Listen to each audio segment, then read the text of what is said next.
Assalamualaikum, I'm Asawir Fatima from BS Clinical Psychology 5th semester. Today the topic of my presentation is OCPD. Well, Obsessive Compulsive Personality Disorder is a personality disorder in which the person desires perfection in every aspect of their life. Their main priority is to have perfection, whether it is their private life or their work life. Now, when I said about OCPD, did it seem familiar with another disorder? Well, the another disorder which is similar to OCPD is OCD. Well, these disorders might sound similar, but they are very different. OCD is an excess 1 disorder, which means it is not a developmental or a personality disorder. According to DSM-5, it is an episodic disorder, which means there is a stressor that triggers the person to have temporary disturbance. It is a clinical disorder under the umbrella term anxiety disorder. However, OCD has a separate category in DSM.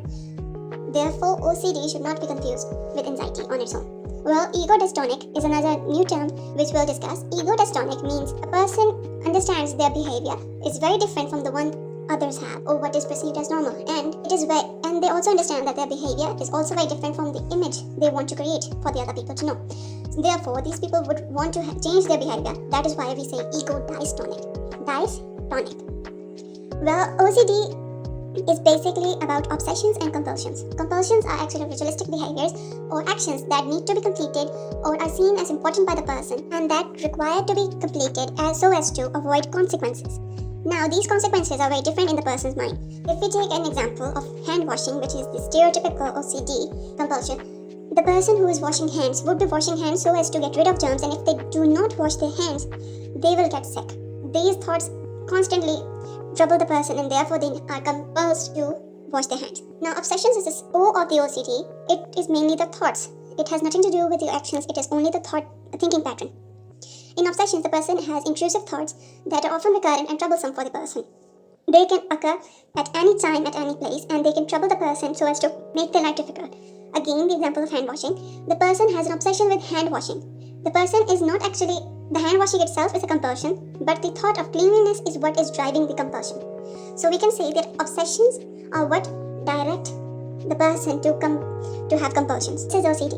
It is very episodic, means it only occurs for a brief period of the person's life. Maybe they can outgrow their compulsions and obsessions, or they can easily manage their symptoms. However, OCPD is an excess 2 disorder, which is an advanced form of a disorder or abnormality of the brain, of the mind.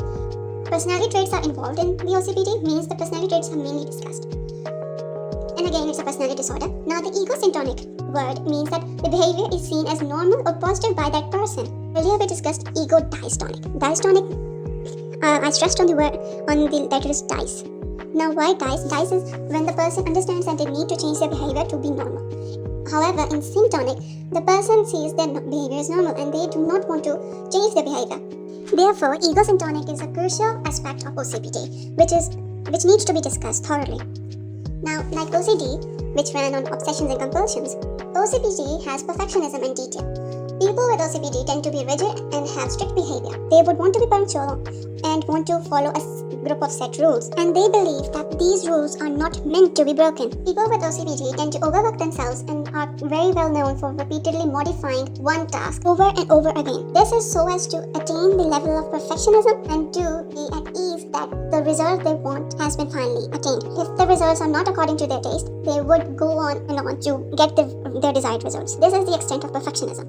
Now, for detail, these people focus on the minute details to an exaggerated level. They would focus on the smallest and the tiniest bit of thing, which might not be of significance or might not be of importance for another person, but for them, they will be transfixed on it and would get to its core. They would research on it.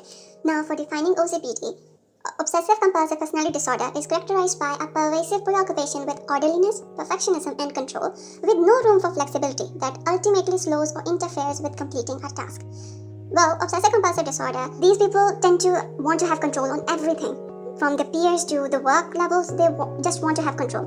With no room for flexibility, they would not allow even a fly to interfere with completing a task. They would, like we discussed earlier, they would want to be perfect. They would order other people around, they would run other people around, which would be affecting their relationship with friends, family, and their significant other. Their preoccupation with a set of rules, decorum, discipline, and all the other aspects which surround perfectionism and detail. Well, the symptoms for OCPD.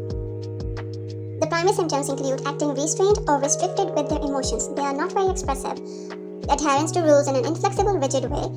These people, like discussed earlier, are very stringent to the rules and would not allow any sort of deviation. Creating order and list for tasks is an organizational task which they love to do.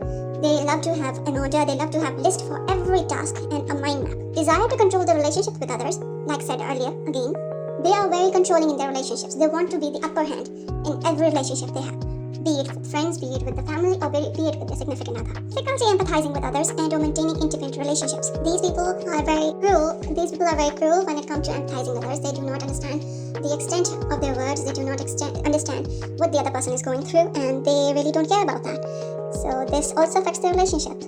Now, the extreme dedication to their work is another aspect of perfectionism, their dedication to their work. They're workaholics. They will go to any extent to complete their task. They will also overwork, overtime. They just don't care about that. Having trouble giving things to others. Now, this is similar to hoarding disorder, which is actually a disorder where people have difficulty giving away their things. This is also a characteristic trait in OCPD, where people have trouble giving away their things to others, even though they do not possess any sentimental value for them. Suppose a person has a gift wrapper, which they got from another friend. They will just keep it. Not for the sake it was from their friend, but because it's a wrapper and it could be used in the future. Now, if someone needs that gift wrapping paper, they would not give it just because it could be used in the future. They hoard these things. Now, on to the next point. Need for perfection even in the smallest details.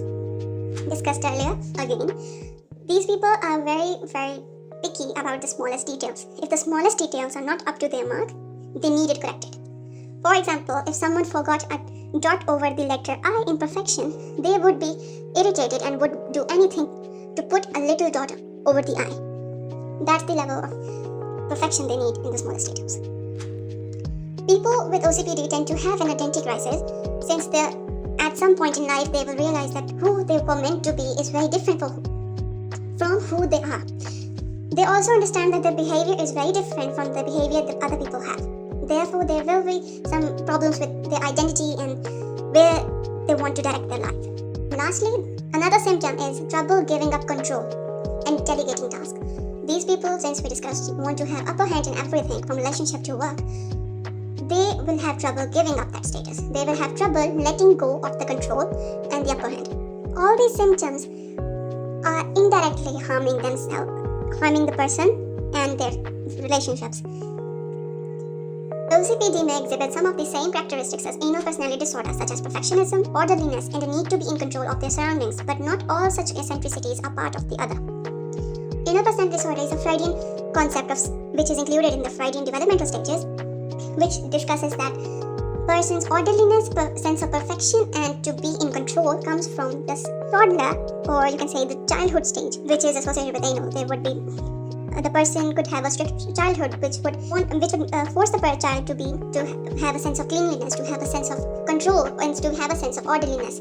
A very different disorder. OCPD is sometimes confused with anal personality disorder. Though they do share some same characteristics to some extent, however, they are very distinct. OCPD and diagnosis. There is no specific test that can diagnose OCPD. However, there are a few methods through which OCPD is diagnosed. The interview method, where the questions are asked by a clinician regarding symptoms and effect of the behavior on quality of life of the person. Lab test and physical exam. Lab tests can include blood work or x-rays and maybe MRIs. Whereas for physical exams, the person could be made to run. Physical exams are basically done to have a better understanding of the person's body. Lab tests are done for the internal changes, and whereas interview is actually meant to ask the person about their life, about their past, about their current situation, and if they could provide any clues to what is actually the issue with their behavior. Now, according to DSM-5-TR, which is the revised version of the already existing DSM-5, states that excessive devotion to work at the expense of family or friends. The person is devoted to their work. Secondly, there is extreme need for perfection and relentless control over your environment and interpersonal relationship. Thirdly, inability to be generous to others. Hoarding disorder, the key link. Inability to delegate tasks. Then there is inability to get rid of worn out or worthless items, even those without sentimental value. Over-conscientiousness. Preoccupation with details. rigidity and inflexibility. If any four of the above symptoms are noticed, then the diagnostic criteria for OCPD is fulfilled. Now, the additional traits which are observed in the people with OCPD is intimacy avoidance. People would avoid getting intimate with their partners. They would be mentally stuck on an idea, fixation on a specific idea. They would have reduced emotional expression. Now, OCPD can be misdiagnosed. The differential diagnoses include OCD because of their preoccupation with order. Everything needs to be in a precise manner, in a precise order. That's OCD, which is often confused with OCPD. Now, secondly, avoidant personality disorder. Now, why is it confused with OCPD? Social isolation. Social isolation is the commonest characteristic of OCPD and avoidant personality disorder. Now, schizoid personality disorder is a separate personality disorder. Now, the common point with OCPD is formality and detachment in interpersonal relationships. People with schizoid personality disorder tend to move away from their interpersonal relationships due to their odd perceptions, their odd ideas, because of which the differences are created between them and in their relationship. Causes of OCPD include the genetic theory, DRD3 gene form. Now, the genetic difference of DRD3 causes OCPD and depression, which is mostly prevalent in men. The gene trait may remain dormant until triggered by trauma. The gene trait might not present itself during growth or development of the person. However, it will resurface once it is triggered by a trauma. It could be abuse, it could be any disturbing event, anything. Now, the second theory is environmental theory, which says that OCPD is a learned behavior. OCPD is a learned behavior.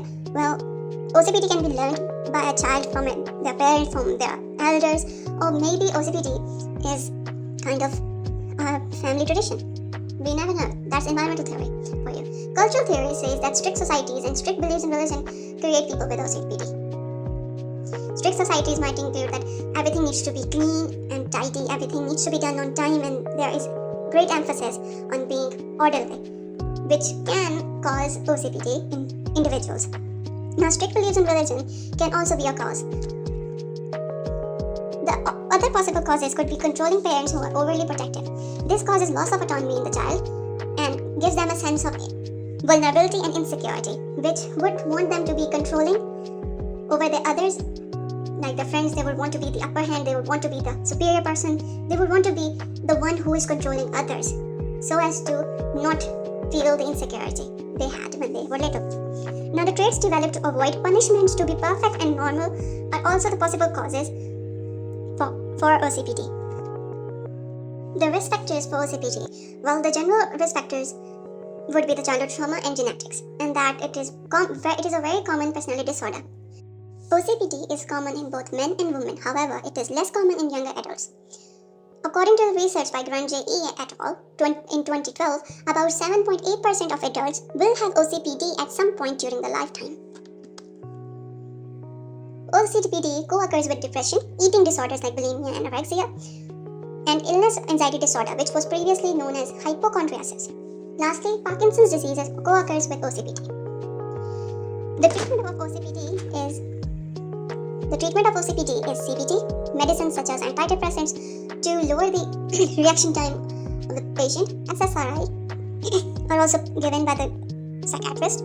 Then there is combination therapy, which is commonly known as eclectic therapy, where medicines, pharmacotherapy and CBT are used as a combination. Then there is psychodynamic therapy, and somewhere in between, exposure therapy and flooding techniques are used so as to make the person feel at ease with unexpected situations. OCPD and lifestyle. The coping strategies which are provided by a clinician or maybe a mindfulness coach, educating and empowering. The person is made to be educated about their symptoms, about their frustrations, so as to empower their issues, to empower over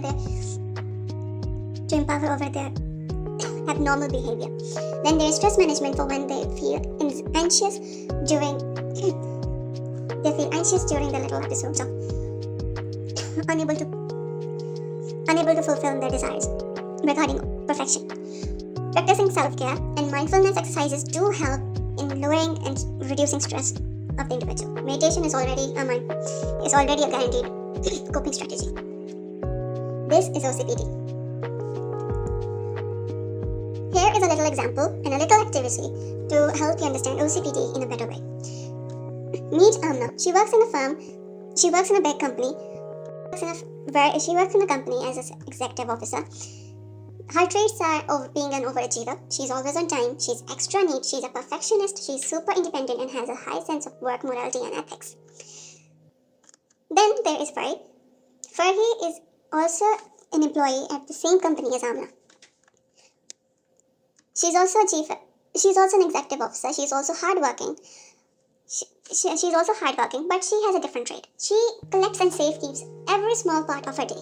She collects the minutest and most insignificant thing in her life to have her in a collection. She safekeeps money for future. She tends to save money for the expense of the future.